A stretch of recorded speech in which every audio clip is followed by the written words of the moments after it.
Hello friends, good morning. How are you? Today we shall learn about passive voice. In first chapter we have already learned about how we make passives in present simple, past simple and future simple. Then we learn continuous of each tense with going to and modal sentence. Okay, today we shall learn about passive voice in part third, double object. Okay, तो साथियों मैं आपको एक बात बताना चाहता हूँ कि हमने पहले वाले टॉपिक्स में अच्छी तरह से आपको बता दिया है कि आप पैसिव वॉइस किस प्रकार पढ़ें, कैसे एक्टिव को पैसिव बनाएं. इनके लिए आप हमारा चैनल शहर हैप्पीनेस संस्कृत एजुकेशन पर जाइए, उसको सब्सक्राइब कीजिए और इन वीडियोज़ को ज़्यादा से ज़्यादा बच्चों तक पहुँचाइए. यही एक प्लेटफॉर्म है जहाँ पर आपको हिंदी, संस्कृत, अंग्रेजी, गणित, विज्ञान सभी विषयों से रिलेटेड वीडियोज़ एक ही प्लेटफॉर्म पर मिलेंगे, वो है शहर हैप्पीनेस संस्कृत एजुकेशन. तो आज हमारा महत्वपूर्ण टॉपिक है पैसिव वॉइस पार्ट थर्ड का डबल ऑब्जेक्ट. नाम से पता चलता है डबल यानी दो, ऑब्जेक्ट यानी कर्म, यानी एक ऐसे वाक्य जिनमें दो कर्म हो, उनको हम पैसिव कैसे बनाएंगे. तो मैं आपको सबसे पहले बताना चाहता हूं साथियों, जिस सेंटेंस है देखो, ही टॉट इंग्लिश. अब इसमें देखो ये सब्जेक्ट, ये मैन वर्ब और ये ऑब्जेक्ट. ये पहला सेंटेंस मैंने लिखा है ही टॉट इंग्लिश, वह अंग्रेजी पढ़ाता था, ठीक है ना. या फिर अब देखो एक और सेंटेंस लेता हूं, ही टॉट अस इंग्लिश. इस सेंटेंस को देखो, सब्जेक्ट, मैन वर्ब, ऑब्जेक्ट और ऑब्जेक्ट. अब इसमें देखो सेकंड सेंटेंस देखिए आप, कितना ऑब्जेक्ट है, दो ऑब्जेक्ट. इसको क्या कहेंगे, डबल ऑब्जेक्ट सेंटेंस. अब इस फर्स्ट वाले का तो आप बना सकते हैं कि ये मैन वर्ब की सेकंड फॉर्म है, यानी पास्ट सिंपल है. तो पास्ट सिंपल को अपन पैसिव कैसे बनाएंगे.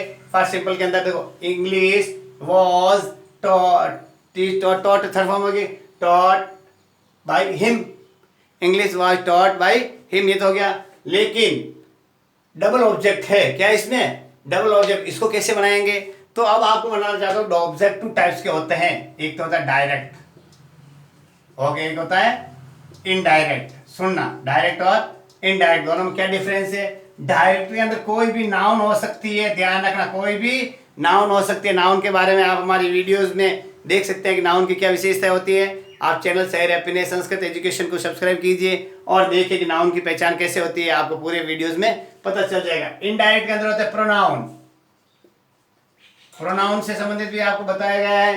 तो अब आपको सीधा ये बताना है कि ही टॉट अस इंग्लिश, तो इसके अंदर डायरेक्ट नाउन कौन सी और ये इनडायरेक्ट कौन सा है. तो डायरेक्ट के लिए तो है ऑब्जेक्ट इंग्लिश और इनडायरेक्ट है अस. एक महत्वपूर्ण बात बताना चाहता हूं आपको, इंग्लिश में जब एक्टिव से पैसिव में डबल ऑब्जेक्ट वाला आ जाए तो आप इनडायरेक्ट को ही यूज करना, इनडायरेक्ट से ही पैसिव बनाना, ठीक है. अब मैं महत्वपूर्ण आपको एक और बात बताना चाहता हूं. अब इसको कैसे बनाएंगे, यानी सब्जेक्ट, मैन वर्ब, ऑब्जेक्ट और ऑब्जेक्ट है. तो क्या करो, सबसे पहले कौन सा लो, इनडायरेक्ट ऑब्जेक्ट. देखो सुनना आप, इनडायरेक्ट ऑब्जेक्ट लो, फिर उसके बाद में टेंस के अनुसार हेल्पिंग वर्ब, फिर मैन वर्ब की कौन सी आएगी, थर्ड फॉर्म. क्यों आएगी, कि किसी भी एक्टिव को पैसिव बनाने के लिए हम क्या करेंगे, मैन वर्ब की थर्ड फॉर्म लिखेंगे. आया समझ में आपके, क्या नहीं आया. तो क्या आएगा देखो, फिर क्या करेंगे, मैन वर्ब हो गया. अब करेंगे ऑब्जेक्ट, कौन सा object, second object. Indirect object यानी सेकंड ऑब्जेक्ट का मतलब क्या होता है, डायरेक्ट ऑब्जेक्ट क्या लेंगे सेकंड. इसके बाद में हम डायरेक्ट ऑब्जेक्ट और फिर प्लस के बाद में बाई के साथ में क्या जोड़ेंगे, सब्जेक्ट को. तो सबसे पहले इसको बनाओ. देखो इनडायरेक्ट ऑब्जेक्ट कौन सा है, अस. अस का क्या करेंगे, चेंज करो वी, क्योंकि ऑब्जेक्ट को सब्जेक्ट लिखना है. अब ये ध्यान रखने की महत्वपूर्ण बात है, अस होता है उसको हम प्रोनाउन किस प्रकार बनाएंगे, वो आपको हमारे यूट्यूब चैनल पे एक मैंने बनाई है टेबल, उसमें आप देख लीजिए. तो वी का होता है अस, आई का होता है माई, मी होता है ना, जैसे वी और अस का होता है. उसी तरह ही, हिम, ऐसे समझ, ही इज और हिम, इस तरीके से. तो क्या होगा वी. अब देखो वी कैसा, ये क्या है, मैन वर्ब की कौन सी इसमें सेकंड फॉर्म यानी पास्ट सिंपल है, तो पास्ट सिंपल के अंदर हेल्पिंग वर्ब आती है वाज और वर, तो वी बहुवचन है वर, वी वर आ गया। अब क्या हो गया है, टीच, टीच की first form teach, second form taught और थर्ड फॉर्म भी टॉट, तो वी वर टॉट, ठीक है, वी वर टॉट। अब क्या होगा, direct object second, we were taught English, फिर बाई ही क्या हो गया, हिम। इस तरीके से आपको ये सेंटेंस बनाना है, यानी आपको डबल ऑब्जेक्ट हो तो उसके अंदर इनडायरेक्ट, जिससे हम प्रोनाउन से संबंधित शब्द बता सकते हैं, यदि प्रोनाउन हो तो उसको आपको पहले प्रोनाउन से शुरू करो, फिर टेंस के अनुसार हेल्पिंग वर्ब और मैन वर्ब की थर्ड फॉर्म, फिर डायरेक्ट ऑब्जेक्ट यानी O2 का मतलब होता है डायरेक्ट ऑब्जेक्ट, O फर्स्ट मतलब इनडायरेक्ट ऑब्जेक्ट आप पहले लिख दो, फिर बाद में डायरेक्ट ऑब्जेक्ट के बाद भाई और सब्जेक्ट को बदल के लिख सकते। इस प्रकार आप यदि कोई डबल ऑब्जेक्ट हो तो आप लिख सकते हैं। एक महत्वपूर्ण बात मैं और बताना चाहता हूं आपको कि यदि वाक्यों में, जैसे देखो कोई वाक्यों में सुन लेना आप, give, ask, by, share, bring, shot, land और पे, ये अधिकतर क्या होती है, वह जो होती है हेल्पिंग वर्ब के साथ में मैन वर्ब का उपयोग किया जाता है। आया समझ। अब देखो, अब मैं आपको बताना चाहता हूं नाउन कैसे आएगी। नाउन वो होगी जो वाक्य के क्या होगी, पीछे ए आ जाएगी, जैसे आर्टिकल ए एन और द का प्रयोग हो सकता है, मच मैनी सम का प्रयोग हो सकता है, और कैसे बुक्स है, सब्जेक्ट्स का नाम है, स्टोरीज है, ये सब नाउन के अंतर्गत आते हैं। आया समझे।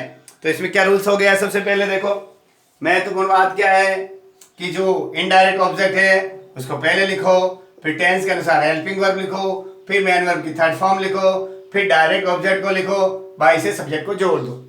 ये तो था हमारे डबल ऑब्जेक्ट से रिलेटेड। अब एक मैं आपको बताना चाहता हूं अनावश्यक चीज, क्या कहते हैं उसको, अनावश्यक चीज। अनावश्यक चीज क्या होती है भाइयों, मैं आपको महत्वपूर्ण बात बताना चाहता हूं, यानी अनइम्पोर्टेंट, अनइम्पोर्टेंट वर्ड्स। देखना, अनइम्पोर्टेंट वर्ड्स, यदि वाक्य में अनावश्यक शब्द हो तो उनको क्या करना चाहिए, एक्टिव से पैसिव बनाने के लिए उन अनावश्यक शब्दों को क्या करना चाहिए, हटा देना चाहिए। क्या करना चाहिए, रिमूव कर देना चाहिए उस सेंटेंस से। तो अब आपको कौन कौन से शब्द हैं उनकी भी आपको पहचान होनी चाहिए कि वे शब्द जो महत्वपूर्ण है, क्या हम उनको क्या करते हैं, वापिस पैसिव बनाने के लिए उनको यूज में नहीं लेते हैं। आज इसे इसको अपन कहते हैं वेग्यू सब्जेक्ट भी कहते हैं, अनइम्पोर्टेंट भी कहते हैं। अब जैसे कौन कौन से, जैसे देखो पीपल, देखना, पुलिस, कॉट द थीफ। देखो पुलिस कॉट द थीफ यानी पुलिस ने चोर को पकड़ा, तो चोर का पकड़ने का काम किसका होता है, पुलिस का। ये तो सब अंडरस्टूड है, तो क्या करेंगे, the thief was caught, the thief was caught by police लिखने की जरूरत नहीं है, क्योंकि जिसका जो संबंधित रिलेटेड व्यवसाय है उसको शो करने की आवश्यकता नहीं होती है। तो शब्द कौन कौन से देखो, पीपल, somebody, someone, ये जो बता रहा ना, पीपल, somebody, someone और no one, nobody, no one, nobody, everyone, everybody, police, ये जो सब मैंने बताया आपको, जैसे all of them, दे भी है देखो, all of them, ये शब्द आपको बहुत ही ध्यान रखने की जरूरत है। और वी, जैसे कोई भी काम होता है वी, आए समझे। ये जो अति महत्वपूर्ण बात है, मैं आपको बता रहा था कि इतने सारे शब्द होते हैं, कौन से, they, all of them, we, people, someone, somebody, no one, nobody, anybody, everyone, everybody, ये जो शब्द हैं ये क्या आते हैं, अनइम्पोर्टेंट आते हैं। इनको हमें जब सेंटेंस में एक्टिव से पैसिव वॉइस बनाते हैं तो इनको लिखने की जरूरत नहीं होती है। आया समझे।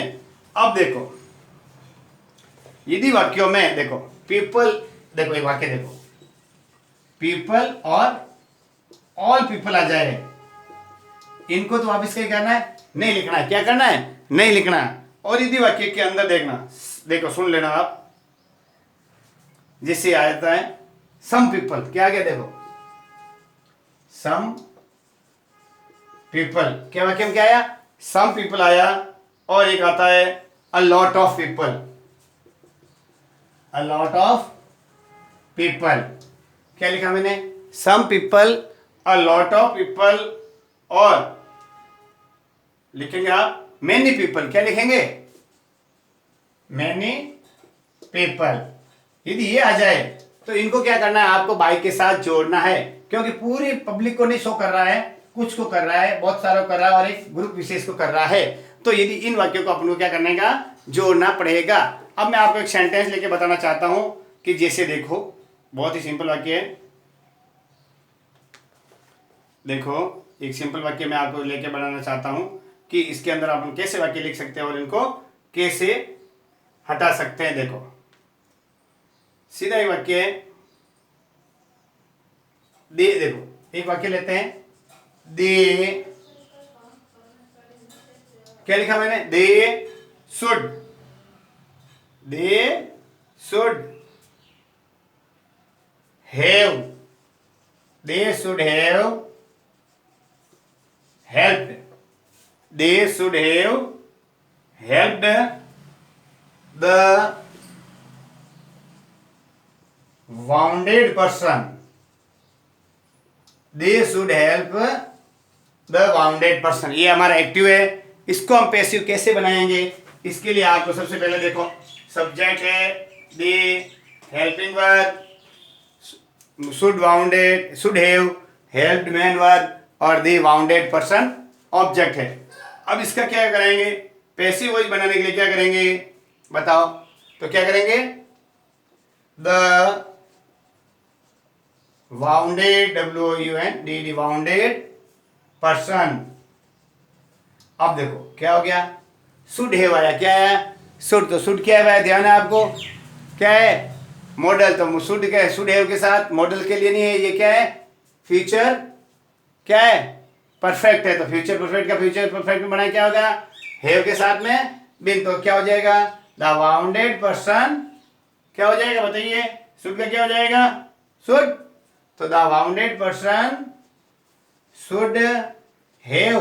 अब बी की थर्ड फॉर्म, क्योंकि हैव के साथ क्या जाएगा, बिन आ जाएगा, तो क्या जाएगा, should have been helped, HELPED helped. अब देखो the wounded person should have been helped. अब भाई दे हम नहीं लिखेंगे, क्यों कि दे क्या है, अपन के अनइम्पोर्टेंट सब्जेक्ट है। इसी तरह से मैंने आपको ये समझाने की कोशिश की है कि जो अनइम्पोर्टेंट सब्जेक्ट होते हैं उनको एक्टिव से पैसिव बनाने में लिखने की जरूरत नहीं होती है। आया समझे। तो मैंने आपको पैसिव वॉइस पार्ट 3 के अंदर बहुत ही महत्वपूर्ण जानकारी दी है। डबल ऑब्जेक्ट हो तो आप इनडायरेक्ट जो प्रोनाउन हो, यानी पहले सीधा देखो, ये ध्यान रखो, मेन वर्ब के यानी पहला वाला ऑब्जेक्ट है जो फर्स्ट ऑब्जेक्ट है, उसी से आप क्या करो, पैसिव वॉइस बनाओ, उसी के अनुसार हेल्पिंग वर्ब और टेंस के अनुसार हेल्पिंग वर्ब लिख करके मेन वर्ब की थर्ड फॉर्म, फिर सेकंड ऑब्जेक्ट और बाई से फर्स्ट वाला जो सब्जेक्ट है उसको जोड़ दो। अनइम्पोर्टेंट शब्द है जो यूजफुल नहीं होते हैं उनको हमें क्या करना है,